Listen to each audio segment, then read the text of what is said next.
It started with a listing. A simple, clean post on a vacation rental site featuring a photo of a house I didn't recognize and a host profile that matched mine, down to the name, age, and a photo I'd never uploaded. At first, I thought it was identity theft, but the deeper I looked, the stranger it got. The listing had glowing reviews, all talking about how welcoming I was, how kind, how thoughtful, and yet I'd never met these people. I sent a message to the email listed on the host profile. Hey, strange question. Why are you using my photo? 3 hours later, I got a reply. You agreed to this, don't you remember? From that point, things got worse. People started recognizing me from cities I'd never visited. Strangers thanked me for their stay. A woman claimed I gave her advice about her daughter. A man insisted I'd made him tea just a few nights ago. One Thursday night, I came home and found a note on my kitchen table. Thanks for everything.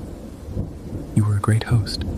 I left the keys where you said, except no one had a key, and I live alone. I changed my locks the next day, but it didn't stop there. Now, the listings are multiplying. Different homes, all with my face. Some are in cities I've never even been to. Others look vaguely familiar, like they were pulled from dreams or half-forgotten childhood memories. And the reviews keep coming. They describe conversations I never had, stories I never told. One said, he knew everything about me. It was like talking to myself, but smarter. Another review simply read, be careful. He's starting to forget which one he is. I stopped sleeping.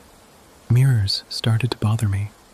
Sometimes I swear my reflection lingers too long, like he's listening to something I can't hear. Last night, I found a rental agreement in my inbox. It had my signature on it, but I never signed it.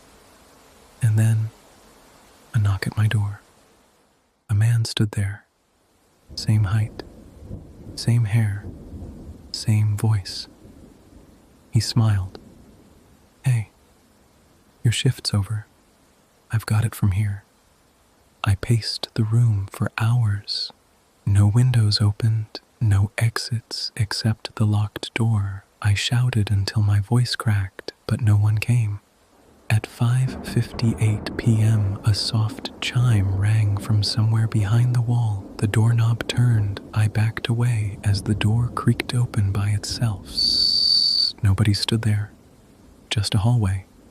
Narrow, dimly lit, lined with framed photographs, all of them of me. Some I recognized from old profiles and ID cards. Others I'd never seen. Smiling, laughing, posing with strangers I didn't know. A speaker clicked on above me.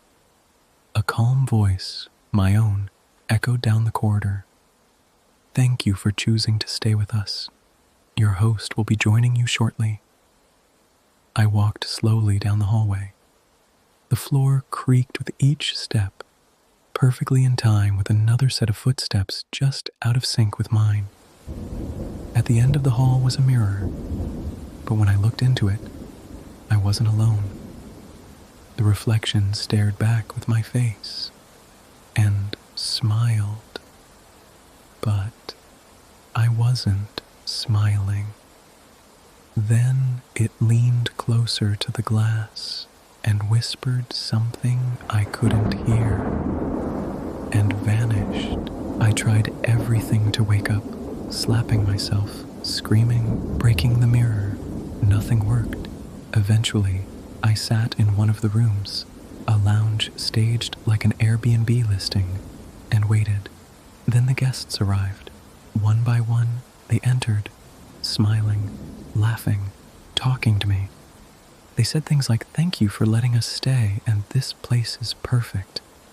I smiled back, pretending to understand. But I wasn't controlling my words anymore. I watched myself from somewhere deep inside, responding, laughing, serving tea, playing host. It was like I'd been pushed behind my own eyes. I don't know how long I've been here. I don't know how many versions of me are out there, smiling from behind the glass. But if you ever stay somewhere new, and your host seems a little too familiar, don't sign anything, and for the love of God, don't look in the mirror. It was always seat 12C. I drove the 10:20 p.m. bus every night, the long route from Asheville to Lockburn. Quiet route, just the soft hum of tires on asphalt, the rustle of coats, and the occasional cough from the back. I knew the regulars, night shift workers, students, loners. I knew who got off where, what seats they liked, even who nodded off and missed their stop. But 12C was different. For months, the seat was always occupied. Never when the bus started, but somewhere between stops, it would be filled. I'd glance in the rearview mirror and see someone sitting there. No booking, no footsteps, no sound. They never moved, never blinked, just stared straight ahead. The first time, I chalked it up to tiredness. The second time, I tried asking the dispatcher if anyone had hopped on late. They told me the cameras showed no one boarding at all. After a while, I stopped asking. Every night, 12C was filled. Some nights, when I passed a street lamp, I'd catch a better glimpse. Pale skin, no expression, almost too still, like someone trying too hard to seem normal.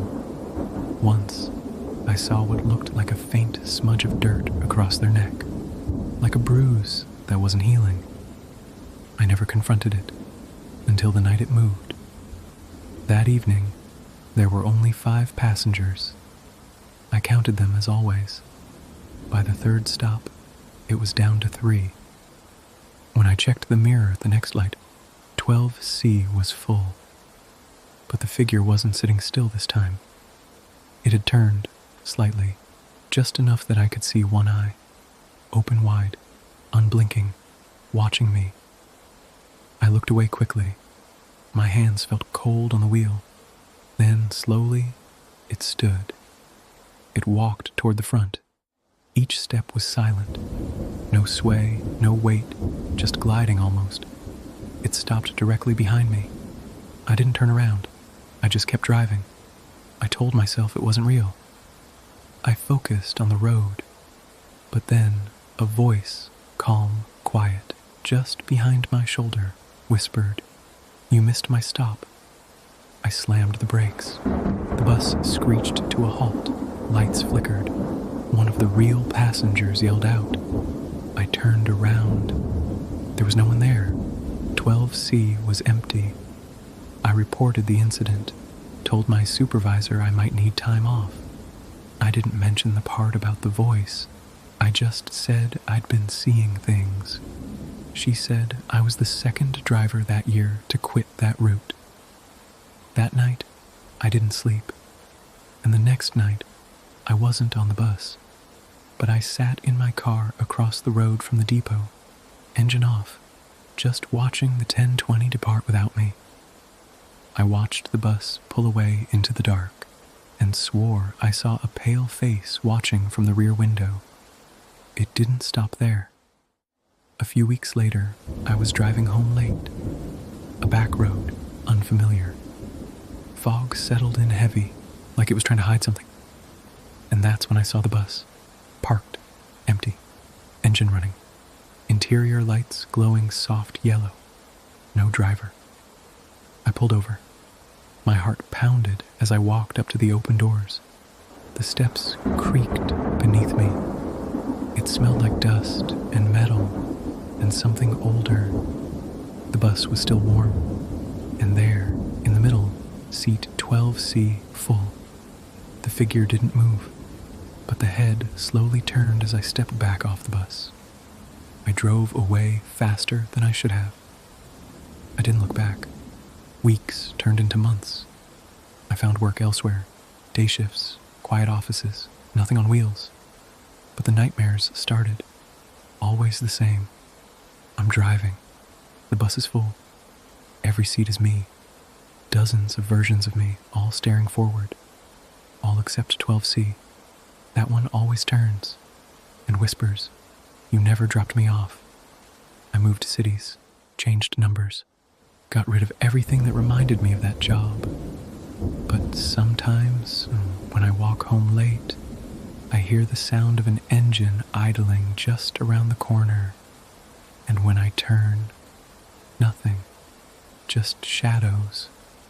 But in my rearview mirror, seat 12C is full. I took the job because it was quiet. $15 an hour, night shift, just me, rows of machines, and the smell of detergent. I needed the peace. After the year I'd had, quiet sounded like healing, but the quiet didn't last long. On my third night, I found the first note. It was tucked into the lint tray of dryer number 4. A small, yellow post-it. "Hi, you seem like someone who listens." I looked around. No one in the place. Just the machines humming softly. I smiled. Thought maybe someone was trying to be cute. I tossed it and moved on. The next night, another note. Same dryer. "Thank you for reading that. It's hard to talk when no one's here." That time, I kept it. Something about the handwriting. Smooth, neat, a little too careful. Felt intentional. I started checking that dryer every shift, and the notes kept coming. "I used to come here before it closed. It was warmer than home. Do you think people leave parts of themselves behind in places like this? I don't remember my name, but I remember folding my father's shirts here. I stopped thinking it was a prank." Then one night, a customer came in. Young woman, headphones in. She sat next to dryer number 4. I watched her from the front desk. Not in a creepy way. I was just curious. She pulled a folded sheet from the dryer and paused, turned it over, then reached into the lint tray. Another note. She didn't look surprised. She read it, smiled sadly, and tucked it into her jacket before leaving without a word. The next night, I found a note addressed to me. She needed to read that one more than you did. "Thank you. You can write back if you want. Just leave your reply in the washer. The one that rattles when it spins." So I did. I wrote, "Who are you?" The reply came the next night. "I'm someone who never left. I don't mean that in the ghost way. I mean, I stayed. In the feeling, in the memory. I think the machines remember people too. Each night I wrote more, short questions, soft answers. Do you feel lonely? Only when no one listens. Were you happy here? Not then. But I like it better now. Do you know who I am? Not yet. But you feel familiar. Last week, I walked in and the lights were already on. Dryer number 4 was spinning slowly. A single item inside. A dark hoodie I didn't recognize. On top of the machine, a note. "You left this years ago. You looked sad when you wore it. You don't anymore. I hadn't told anyone about that hoodie. I lost it when I was 16. It had been my dad's." I sat down and cried. Not out of fear. Out of something quieter. Like someone had finally answered a question I forgot I was asking. I still work there. I still write back. Some nights, there's no note. But dryer number 4 always hums softly. And I listen.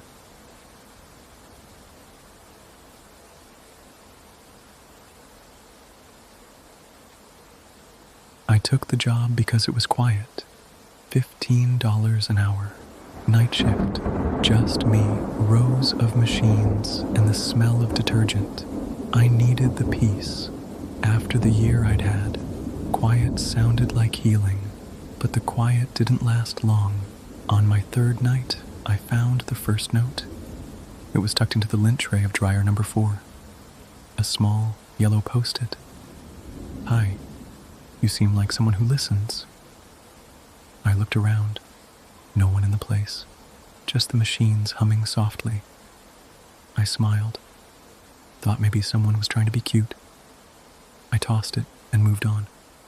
The next night, another note. Same dryer. "Thank you for reading that. It's hard to talk when no one's here." That time, I kept it. Something about the handwriting. Smooth, neat, a little too careful. Felt intentional. I started checking that dryer every shift, and the notes kept coming. "I used to come here before it closed. It was warmer than home.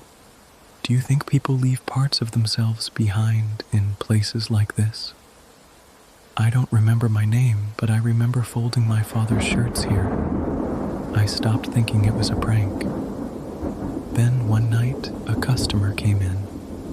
Young woman, headphones in. She sat next to dryer number 4. I watched her from the front desk. Not in a creepy way. I was just curious. She pulled a folded sheet from the dryer and paused, turned it over, then reached into the lint tray. Another note. She didn't look surprised. She read it, smiled sadly, and tucked it into her jacket before leaving without a word. The next night, I found a note addressed to me. "She needed to read that one more than you did. Thank you. You can write back if you want. Just leave your reply in the washer. The one that rattles when it spins." So I did. I wrote, "Who are you?" The reply came the next night. "I'm someone who never left. I don't mean that in the ghost way. I mean, I stayed. In the feeling, in the memory. I think the machines remember people too." Each night I wrote more, short questions, soft answers. "Do you feel lonely?" "Only when no one listens." "Were you happy here?" "Not then. But I like it better now." "Do you know who I am?" "Not yet. But you feel familiar." Last week, I walked in and the lights were already on. Dryer number 4 was spinning slowly. A single item inside. A dark hoodie I didn't recognize. On top of the machine, a note. "You left this years ago. You looked sad when you wore it. You don't anymore." I hadn't told anyone about that hoodie. I lost it when I was 16. It had been my dad's. I sat down and cried. Not out of fear. Out of something quieter. Like someone had finally answered a question I forgot I was asking. I still work there. I still write back. Some nights, there's no note. But dryer number 4 always hums softly. And I listen. It started with my fitness tracker. I bought it to monitor my sleep, trying to be healthier, fix my routine, but it kept showing a strange spike every night at exactly 3:03 a.m. every night, same time. Not a normal spike either, like full-on awake pacing steps. Elevated heart rate for 3 minutes, then right back to deep sleep. Thing is, I don't remember waking up. Ever. I chalked it up to restlessness. Maybe I rolled over or got up to pee. But then my phone recorded a voicemail from myself. Time stamped 3:04 a.m. It was static for the first 10 seconds. Then breathing. Software right against the mic. Then my voice, barely audible. "Don't answer the door." I didn't remember recording it. I checked my call history. Nothing. It didn't even show the call existed. But the voicemail was still there. I set up a webcam in my room. Let it run overnight. Reviewed the footage the next morning. From 3:02 to 3:06 a.m. the video glitched. It didn't freeze. It skipped. Like a scratched DVD. One moment I was asleep. The next, back in bed but shifted slightly. Face turned. Lamp on. I don't own a lamp. I asked my neighbor if she ever heard anything weird. She hesitated. Every night around 3, there's a knock. Like one knock, then nothing. Last night I thought it was your place, but your lights were off. I never heard any knock. I left a note by my bed. Wake me up if I get out of bed. Next morning, the note was torn in half. My pen was gone, so I tried staying awake. Set an alarm for 2:55. Sat in bed, eyes wide, holding a flashlight. At 3:03 a.m., the power cut out. Not just the light, the flashlight, the phone, everything. And then, a knock. Just one, followed by my voice just outside the door. Don't answer it. I didn't move, didn't breathe. Then came a second knock. But from the closet, I blacked out. Woke up in bed at 7:12 a.m. Power back on, note gone, closet open. My fitness tracker, 3 minutes of activity, same as always. I stopped wearing it. Now I just leave the door locked and the closet empty. But sometimes when I pass a mirror, I see me blinking just a half second too late. A week passed with no activity, no voicemail, no knocks. I started to feel normal again, even slept a full night without interruption. Then one evening, I checked the webcam files out of habit. There was a folder I hadn't created, labeled simply, Live. I opened it. A grainy feed appeared. My room, my bed. The timestamp read 3:02 a.m., but it wasn't recorded. It was happening in real time. I wasn't in bed, but someone was. I ran to my room, flung the door open, empty. Then my phone buzzed. A voicemail, no number. You left the door open tonight. The closet creaked open again. This time, I didn't black out. I hid in the bathroom, locked the door, whispered every name I knew, trying to calm myself. I told myself I was dreaming over and over. And then, on the mirror above the sink, written in fog I didn't breathe, was one final message. You're the one who keeps knocking. I moved out that night. I don't sleep much now. I unplug everything before bed. But sometimes, at 3:03, I feel the air shift, like someone's waiting for me to remember what I've already done. And every night, I hope I forget just a little longer. I moved into the apartment at the start of autumn when the evenings grew long and quiet. The place was older, a 4-story walk-up tucked between a butcher shop and a shuttered bookstore. The walls were yellowing, and the floor creaked like an old man's knees. But the rent was cheap, and the windows faced the east, catching the light just right in the morning. The landlord, Mr. Delaney, was an older man with sunken eyes and the voice of someone who'd smoked too much but still had things to say.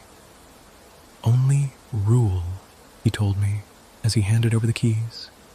Don't open the door after 2:12 a.m., no matter what. I thought he was joking. Why 2:12? I asked. He looked at me for a long time. That's when he comes. The first week was uneventful. I worked remotely, edited podcasts, listened to voices all day long. I liked the quiet. I liked the way the building seemed like it had secrets, but wasn't in a rush to tell them. But the nights were different. It started with a sound. At exactly 2:12 a.m., a slow knock, 3 soft raps on the door. Not forceful, not angry, just patient. I stayed in bed the first night, listened as the knocking came again the next night, and the night after that. By night 5, I'd convinced myself it was a neighbor, maybe some confused drunk, maybe a prank. I peeked through the peephole, no one there, but the hallway light flickered, just once, like a warning. I left a note on the door the next day.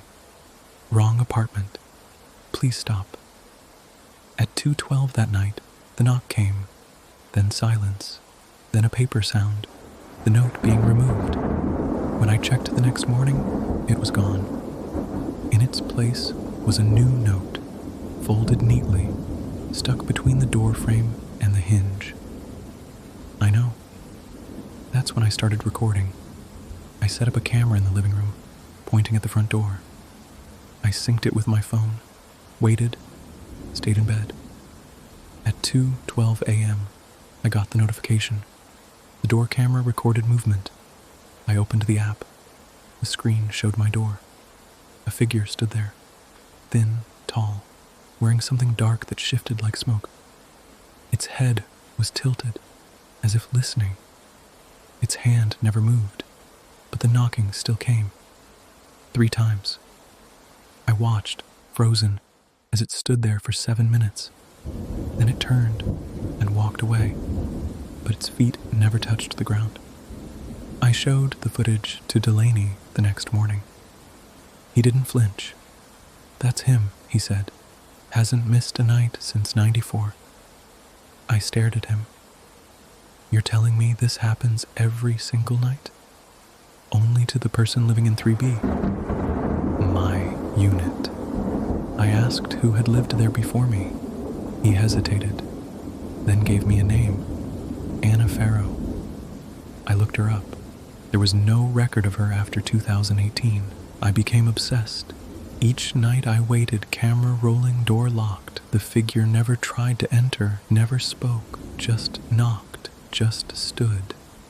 Sometimes I heard breathing, not through the door, but in the apartment behind me. I started sleeping with lights on. Then the notes came again, under the door. Please open. I'm so tired. It's worse out here. One night, I snapped. I threw open the door at 2:13 a.m. No one there, just the empty hallway. But when I turned around, my apartment was different, older, like it had reverted back 30 years. Furniture was rearranged. My laptop was gone. The wallpaper was floral and faded, and a woman sat in my chair. She looked up. Did you let him in? She asked, eyes wide. I didn't mean to, I whispered. She stood. You have to take it back. The apartment warped around us. I heard the knock again, but now it was coming from the inside of the closet. I backed away. You opened the door. The voice came from every wall. Now it's yours. I woke up in bed. Everything was normal. My apartment was mine again. But the time on my phone said 2:11 a.m., and someone was already knocking.